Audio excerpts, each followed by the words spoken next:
Assalamualaikum warahmatullahi wabarakatuh. Teman-teman seiman yang dirahmati Allah, pada hari Kamis lalu, pasukan militer Amerika Serikat dan Inggris telah memulai serangan di berbagai lokasi di negara Yaman. Tindakan ini merupakan reaksi yang substansial menyusul peringatan dari pemerintahan Biden dan sekutunya yang menekankan bahwa kelompok militan tersebut akan menghadapi konsekuensi atas serangan drone dan rudal yang terus-menerus menargetkan kapal komersial mereka di Laut Merah. Presiden Joe Biden menyatakan bahwa dia telah memberikan izin untuk melakukan serangan tersebut sebagai respon langsung terhadap serangan yang belum pernah terjadi sebelumnya yang dilakukan oleh kelompok militan terhadap kapal maritim internasional di Laut Merah. Dalam pernyataan yang dikeluarkan di Gedung Putih, Presiden Joe Biden menyampaikan bahwa pada hari itu, di mana pasukan militer Amerika Serikat telah bekerja sama dengan Inggris dan mendapatkan dukungan dari negara Australia, Bahrain, Kanada, dan Belanda, akan melakukan serangan terhadap beberapa sasaran di Yaman. Serangan tersebut ditujukan ke lokasi yang digunakan oleh pemberontak untuk mengancam kebebasan navigasi di salah satu jalur perairan paling penting di dunia, sesuai arahan dari Presiden. Lalu, Amerika Serikat menyatakan bahwa pemberontak Yaman telah mengganggu perdagangan internasional. Oleh karena itu, mereka merasa perlu mengambil tindakan ini, dan tindakan ini dianggap sebagai tindakan pertahanan, bukan sebagai serangan. Uniknya, hal ini terjadi saat Yaman memberikan dukungannya terhadap Palestina. Apakah mungkin ini merupakan motif yang sebenarnya? Apakah Yaman yang mendapatkan hukuman karena telah berani menunjukkan solidaritasnya kepada negara lain yang mengalami penindasan?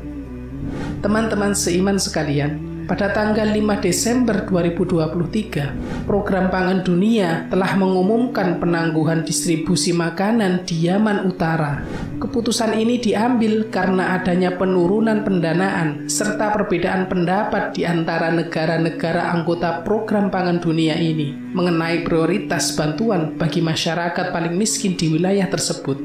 Lalu mengapa keputusan untuk membatasi bantuan pangan ini diambil tepat setelah Yaman menyatakan diri secara resmi bahwa mereka ikut terlibat dalam perang Gaza yang tengah berlangsung saat ini?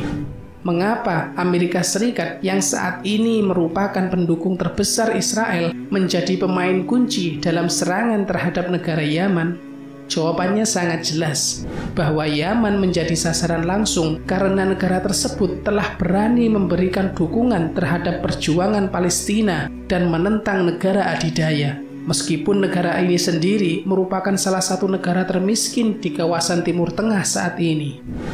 Teman-teman seiman sekalian, segala informasi yang disajikan kepada kita melalui berita dan apapun yang dikatakan oleh para politisi Zionis dan sekutunya bukanlah suatu kebenaran, hanya kebohongan yang dijual melalui media elektronik kepada masyarakat luas. Walaupun Israel masih menyatakan secara terbuka bahwa mereka hanya menargetkan serangan terhadap kelompok perlawanan saja. Namun mengapa hampir dari 70% fasilitas dan infrastruktur sipil di jalur Gaza telah dihancurkan? Mereka mengatakan dan masih terus mengatakan bahwa mereka hanya menyerang kelompok perlawanan. Namun apa yang sebenarnya kita saksikan adalah penduduk sipil yang tidak berdosa, yang tengah mengalami penderitaan yang lebih parah dari sebelumnya. Dan sekarang, media-media besar menyatakan bahwa Amerika Serikat dan Inggris hanya menargetkan wilayah yang dikuasai pemberontak di Yaman sebagai tindakan membela diri dan melindungi perdagangan internasional. Namun kenyataan apa yang akan menimpa penduduk sipil Yaman, hanya Allah yang tahu. Hanya Allah Subhanahu wa Ta'ala yang tahu apa yang ada di balik semua kebohongan ini. Hanya Allah yang tahu seberapa besar penderitaan yang akan menimpa orang-orang yang tidak bersalah. Semoga Allah Subhanahu wa Ta'ala menjaga kita dari tipu muslihat orang-orang pengkhianat.